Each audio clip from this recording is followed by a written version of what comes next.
This podcast is sponsored by ebookit.com, self-publishing solutions for the independent author and small press. Visit us today at ebookit.com.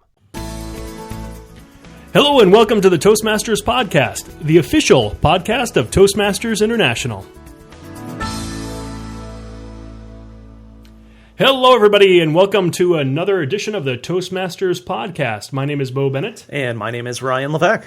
And once again, this is the Toastmasters podcast, episode number something or other. We don't actually keep track of the numbers.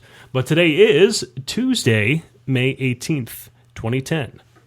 Ryan, what do we got going on today? Well, today we're going to be talking about an extremely important topic, which is evaluations. And joining us for this topic is distinguished Toastmaster Bob Turel.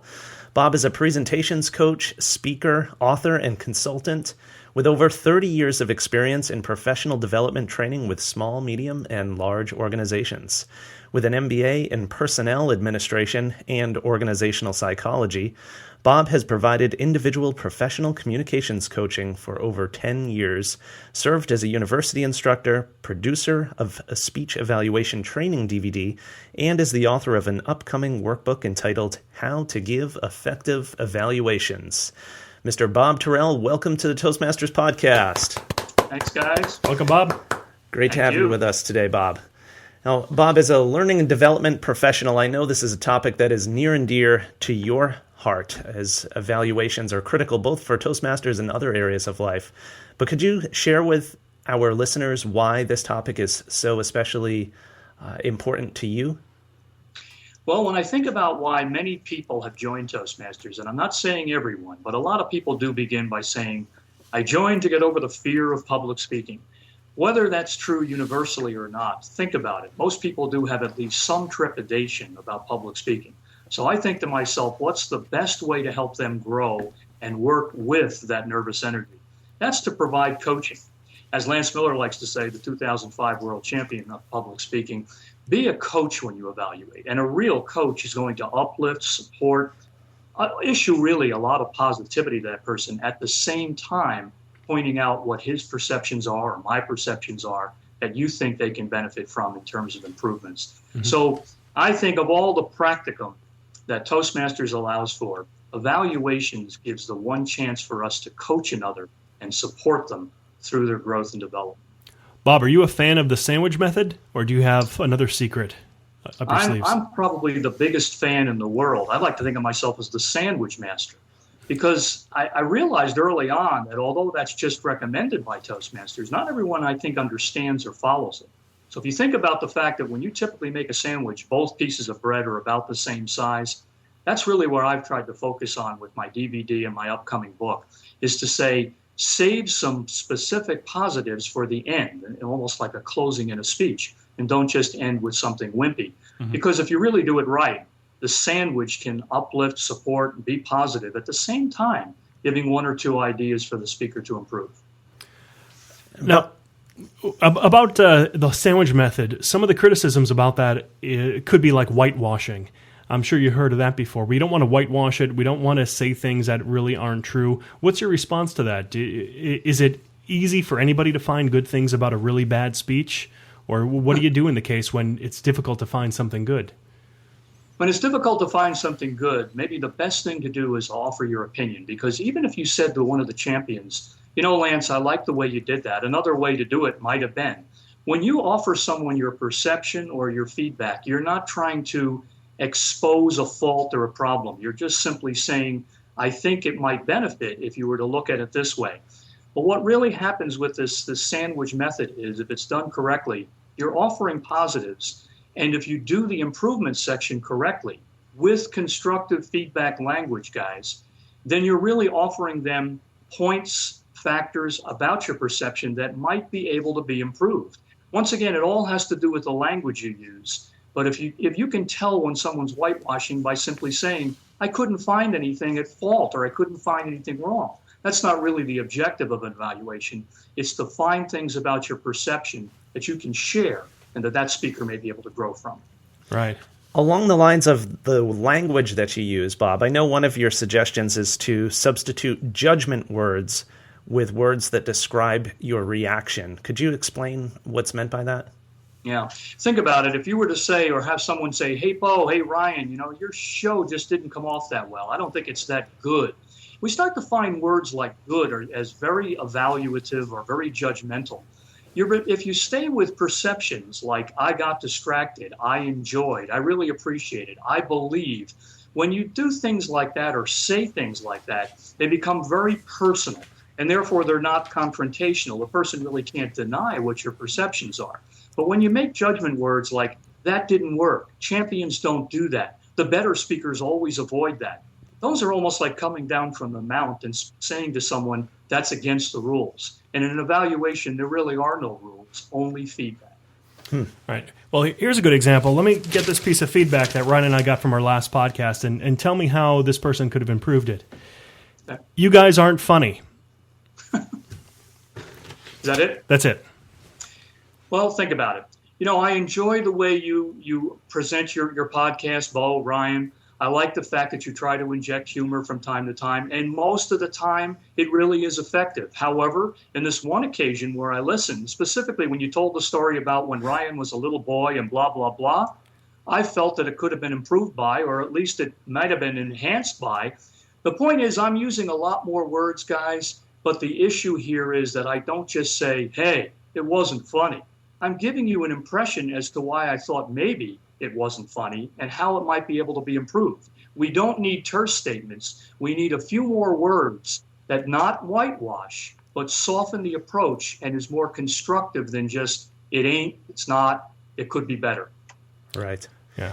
Hey, Bob, I want to get your opinion on a topic many Toastmasters might have strong opinions on, and that is whether the speaker evaluator should be directing their feedback to the speaker or to the general audience. What I mean by that is to say, Jill, your gestures came across as very natural, or to say, directed to the audience, I felt that Jill's gestures came across very natural.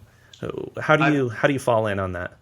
Yeah, I appreciate that question because I've taken that up on several occasions in my workshops, and I even answered one time in the Toastmaster magazine a champion of his district evaluation contest that said, oh no, stay mostly focused on the audience at large. I took exception to that. I said, if I were to do my evaluations the way I do them, and typically how this is, I focus most of my attention on the speaker. Right now I'm imagining you and Bo, both of you, sitting in the studio, and I'm looking at both of you. And yet there might be thousands of people listening at the same time. I feel that in an audience, my comments are directed to the speaker, and everyone else around me, I'm hoping at least, is paying attention to what I'm saying. Mm-hmm. Every once in a while, if I turn to the audience and say, doesn't Bo and Ryan really put on a good show, or don't they put on a good show? That's different. I may do that 5 or 7% of the time, but my focus, my main primary focus, is always on the speaker. I like that. In our Ryan and I, we have an advanced club, and that's one of the issues that frequently come up in our advanced club. What is the argument for not directing it to the person, Ryan? Do you know? I mean, what's the argument that keeps on coming up? I think it's maybe just to not put the person on the spot or make them feel uncomfortable. I don't know. But to me, it seems to make the person perhaps more uncomfortable because they're sitting in a room with where all everybody's this talking about them. It's like, hey, I'm right here. That's right. The key. If that was you, Bo, saying that, first of all, it's disrespectful. If I'm going to talk about someone in the room and I'm doing that at length, even for 3 minutes, it's simply disrespectful. The other thing is, if you think about it, this is that person's speech. You're trying to target your comments to that person. And why not act like that? Why not behave that way? I think one of the most foolish things we do is make a person stand up. Let me tell you something, Bo. I only need to see you once, you too, Ryan. I can pick you out of 100, 200 people in an audience. I don't need to have you stand up while I speak an evaluation. I can find you. And if I'm targeting you when I'm looking at you, trust me, you're going to feel as well as hear my comments. Well, is that common where you have people stand up when you give them an evaluation? Yeah, Can you believe it? Some clubs actually make that a policy of their own. I was a test speaker in a contest, and one of the contestants actually made me do that. Wow. I tried to make faces at him and say, "Are you sure you want me to stand up like this? I'm feeling really funny." Jeez, I'd hate to be a new Toastmaster in that club, and that seems kind of like a fraternity prank you'd pull on somebody. Right. I guess there are reasons for it. Hands, guys. I'm standing there in the fig leaf pose going, "Hey, is this all I can do? I'm just going to stand here for 3 minutes while you're reading me the act." Right. Oh, jeez.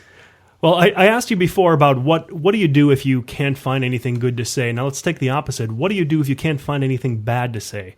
Maybe you're not the best evaluator. Maybe you weren't quite paying attention. Maybe this person was just so much better than you are that it's very difficult for you to find anything. What do you do in that case, or what do you suggest to people in that situation? Well, one thing's for sure, don't avoid or don't try to make something up, because we've gone through this in workshops where people have said, look, if you're that effective as a speaker, then say so. You don't have to use phrases like "I couldn't find anything," I'm hard pressed to. You can just simply say, I might have done a few things differently. However, overall, and by articulating the different aspects that you did feel well, then why not stay with that? There's nothing wrong with more positivity than a few perceptions that might be in you are inclined to give that person something to improve upon. But I'll tell you something, it's the opposite happens as well, guys. There are some speakers that didn't hit one objective in their project. And there are some folks that say, what do you do then? What do you say to the person? Well, one of the things you should do in an evaluation is cover the objectives. And if they didn't hit those marks, there's ways to offer them, at least suggestions to say, you could benefit from doing this again. You might concentrate more on these couple of objectives that I didn't hear or I didn't sense. So it works both ways. I guess what I'm trying to say to you guys and to all the Toastmasters listening is, we're all about language and communications. So find it, since you're expressing your feelings, to be as constructive as possible, but no whitewash. Okay. Very good. Bob, share with us what you mean by infamous setup lines. Okay. Infamous setup lines. Where did I say that? Help me understand the context. Sure. Yeah. The context was, as someone is giving critical feedback, they might say, Bo, your gestures were great, but... Yeah. If you think about that word, it's funny how your voice trailed off a little bit, but think about how many times people have said, Bo, Ryan, you do have a good show, and I'm just going to leave the pause there. And you can almost sense what's coming next. It happens in relationships. Just go ahead and say it. I love you, but we can't see each other anymore. That word is probably the most devastating crossover transition into, gee, I've got bad news for you guys, but let me tell you the good stuff first and talk about setting someone up. So why not change that one little word to and, A-N-D, and all of a sudden it becomes, Bo, Ryan, you have a great show. And there's just a couple of things I'd like to offer you as suggestions. That word and almost slips in there, guys. Right. It's so slippery, in fact, you have to almost play the tape back and say, did he give us something to improve on? I almost didn't hear it. Yeah. And I noticed that you did not have that pause there. It wasn't the big dramatic but, or you didn't say and, you just kind of went right with it. It did make it sound much better. Right. Flows well. Right. Another point you make in your workshop, Bob, is to not make the same point more than once or not repeat the same point. Can you talk about why that's so important? Yeah, I really feel like when we've all used this expression, hammer the point home. Think about it, guys, and everybody who's listening. Why do you want to hammer anyone who especially might be new into Toastmasters? If anything, you want to say, save your improvement suggestions for the middle, the stuff that they're going to chew on, to use a sandwich metaphor. By the time you finish with one or two more positives, let them play the tape back. Let them reflect back on those improvements. But if you start to get nervous and say, and just remember, Bo, other than that thing I told you about to do differently, well, if you're going to finish up an evaluation that way, my goodness, it's like you already told me, guy. You don't have to bring it up again. Right. Right. It makes it seem, I think, a lot more serious, too, that, wow, this guy just keeps saying it over and over again. Was it really that bad? I must have really screwed up. Yeah. Oh, that's funny. Good stuff. Is there anything that we missed, Bob? Any key important points of evaluations that you do want to get across to the listeners? I think one of the things, since you brought up at the beginning of the cast, whether it was you, Ryan, it's hard. I haven't got your voices down yet, but whether it was you, Ryan, or Bo, about the PDF creating that I'm the one with the cool voice. Okay. One of the things I would suggest, though, for people is to think about really creating a separate piece of paper so that they can make prompts derived from what they wrote in the manual. Because think about it. You're going to give the manual to the Toastmaster and the speaker. Why not create a separate piece of paper where you can create bulletized prompts? This way you can stand up and not hold on to the manual, but actually lay those prompts down and do just as if you were giving a speech. Make the eye contact. Use some body language. Make the evaluation come to life, almost like you do in a speech. I think that's one of the most important things we can profess is that don't just stand there and hold the manual and look up and down as if you're reading your comments. Why not put some life into them and literally make your eye contact with that speaker? That's the way you can offer your perception so that they know, or you know as well, that they're perceiving how you feel about their speech. Great point. Well, this has been great stuff, Bob. I know that every club deals with evaluations, and everybody's trying to give better and better evaluations because, as we know, that evaluations is probably the most important part of Toastmasters in our learning and growing. So we really appreciate this information. It's been fantastic. And once again, thank you so much for being on the show. Thank you, guys. I appreciate it. All right. And Bob, do you want to share your website for our listeners? Sure. It's Pres Coach. That's PRES and the word coach, no space.com. PresCoach.com, and what I do there is offer my services to people that need consulting or need help with public speaking. But most importantly, I do touch on a lot of Toastmasters information, and I don't think there's a better organization that can help people in any form, but the presentations or public speaking, to get to where they need to meet their goals. Hear, hear. Amen. All right. Thanks again, guys. All right. Thank you, Bob. All right. You take care. You too. That was Bob Turel with Toastmasters. What club is he from? Do we know? I don't know the name of his club. We didn't even ask him the name of his club. He's from Florida. Well, when he evaluates this podcast, he could definitely say as a negative 5 points off, Bo and for Ryan. not even asking him. Which Great interview, but you didn't mention the name of my club. Bother asking me the name of my club. You live and you learn, right? Yeah. We're always learning. We're growing. That's what Toastmasters is all about. All right, Ryan, do we have any listener feedback? We do not have any new listener feedback this week. What? But I expect after this episode, we will perhaps have some evaluative feedback. We'd certainly welcome that. You can always call our listener feedback voicemail line at 1-888-451-8862.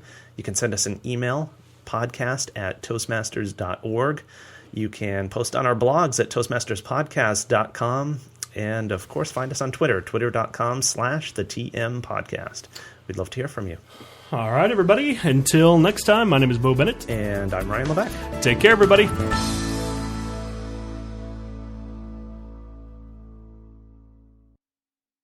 Isn't it about time you published that book you've been thinking about? We can help with that. At ebookit.com, we've been providing authors and small presses with ebook publishing services since 2010. Visit us today at ebookit.com and let us know how we can help you.